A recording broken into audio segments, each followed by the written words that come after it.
TED Talks are recorded live at the TED Conference and partner events.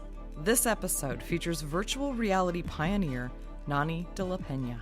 This talk contains powerful visuals. Download the video at TED.com. Here's Nani de la Peña.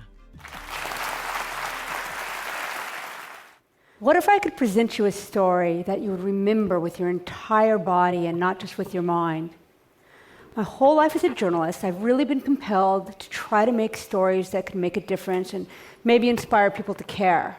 I've worked in print, I've worked in documentary, I've worked in broadcast, but it really wasn't until I got involved with virtual reality that I started seeing these really intense, authentic reactions from people that really blew my mind.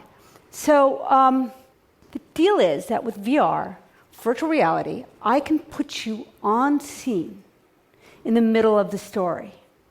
By putting on these goggles, right, that track wherever you look, you get this whole body sensation, like you're actually like there. So 5 years ago is about when I really began to push the envelope with using virtual reality and journalism together. And I wanted to do a piece about hunger. Families in America are going hungry, food banks are overwhelmed, and they're often running out of food. Now, I knew I couldn't make people feel hungry, but maybe I could figure out a way to get them to feel something physical. So, again, this was 5 years ago. So doing journalism and virtual reality together was considered a worse than half-baked idea, and I had no funding. Believe me, I had a lot of colleagues laughing at me. And I did, though, have a really great intern, a woman named Michaela Kopsa-Mark. And together we went out to food banks and started recording audio and photographs until one day she came back to my office and she was bawling. She was just crying. She'd been on scene at a long line where the woman running the line was feeling extremely overwhelmed. And she was screaming, there's too many people. There's too many people. And this man with diabetes doesn't get food in time. His blood sugar drops too low, and he collapses into a coma. As soon as I heard that audio, I knew that this would be the kind of evocative piece that could really describe what was going on at food banks. So here's the real line. You can see how long it was, right? And again, as I said, we didn't have very much funding, so I had to reproduce it with virtual humans that were donated, and people beg and borrow favors to help me create the models and make things as accurate as we could. And then we tried to convey what happened that day with as much accuracy as was possible. There's too many people. There's too many people. Or somebody that.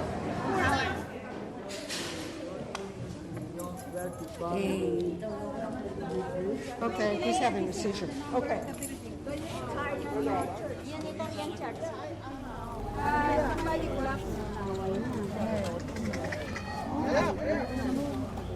Need help. Yeah, we need ambulance, somebody. So the man on the right, for him, he's walking around the body, right? For him, he's in the room with that body. Like that guy is at his feet. And even though with peripheral vision, he can see that he's in this lab space, right? He should be able to see that he's not actually on the street. But he feels like he's there with those people. Very cautious not to step on this guy who isn't really there, right? So that piece ended up going to Sundance in 2012, a kind of amazing thing. And it was the first virtual reality film ever, basically. And when we went, I was really terrified. I didn't really know how people were going to react and what was going to happen. And we showed up with these like duct tape pair of goggles. Oh, you're crying. You're crying. Gina, you're crying. So you can hear the surprise in my voice, right? And this kind of reaction ended up being the kind of reaction we saw over and over and over. People down on the ground trying to comfort the seizure victim, trying to whisper something into his ear or in some way, help, even though they couldn't. And I had a lot of people come out of that piece saying, oh my God, I was so frustrated. I couldn't help the guy, and take that back into their lives. So after this piece was made, the dean of the cinema school at USC, at the University of Southern California, brought in the head of the World Economic Forum to try hunger. And he took off the goggles and he commissioned a piece about Syria on the spot. And I really wanted to do something about Syrian refugee kids because children have been the worst affected by the Syrian civil war. I sent a team to the border of Iraq to record material at refugee camps, basically in an area I wouldn't send a team now, as that's where ISIS is really operating. And then we also recreated a street scene in which a young girl is singing and a bomb goes off. Now, when you're in the middle of that scene and you hear those sounds and you see the injured around you, it's an incredibly scary and real feeling. I've had individuals who've been involved in real bombings tell me that it evokes the same kind of fear.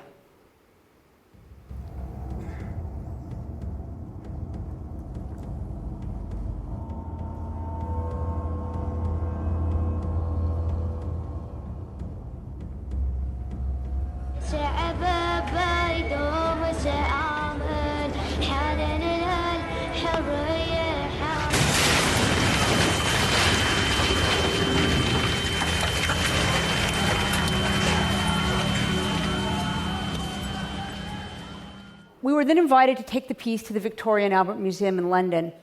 And it wasn't advertised, and we were put in this tapestry room. There was no press about it, so anybody who happened to walk into the museum to visit it that day would see us with these crazy lights. You know, maybe they wanted to see the old storytelling of the tapestries, and they were confronted by our virtual reality cameras. But a lot of people tried it, and over a 5-day run, we ended up with 54 pages of guestbook comments.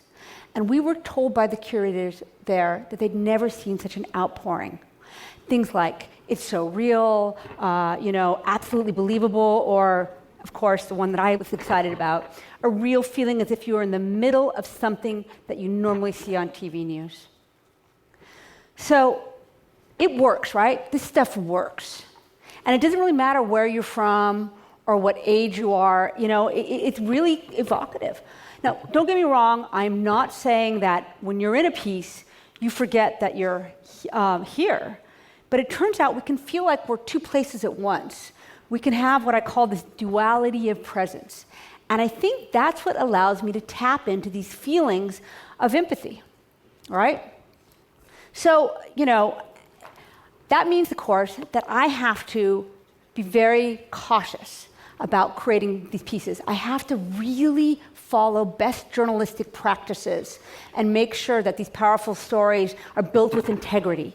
If we don't capture the material ourselves, we have to be extremely exacting about figuring out the provenance and where does this stuff come from and is it authentic. Let me give you an example. With this Trayvon Martin case, this is a kid who was 17 years old, and he bought the soda and a candy at a store, and on his way home, he was tracked by a neighborhood watchman named George Zimmerman, who ended up shooting and killing him. To make that piece, we got the architectural drawings of the entire complex, and we rebuilt the entire scene inside and out based on those drawings. All of the action is informed by the real 911 recorded calls to the police. And interestingly, we broke some news with this story. The forensic house that did the audio reconstruction, Primo Productions, they say that they would testify that George Zimmerman, when he got out of the car, he cocked his gun before he went to give chase to Martin. So you can see that the basic tenets of journalism, they don't really change here, right? We're still following the same principles that we would always. What is different is the sense of being on scene, whether you're watching a guy collapse from hunger or feeling like you're in the middle of a bomb scene. And, this is a kind of what has driven me forward with these pieces and thinking about how to make them. I mean, we're trying to make this, obviously, beyond the headset, more available, and we've creating mobile pieces like the Trayvon Martin piece. And these things have had impact. I've had Americans tell me that they've donated direct deduction from their bank account money to go to Syrian children refugees. And Hunger in LA, well, it's helped start a new form of doing journalism that I think is going to join all the other normal platforms in the future. Thank you.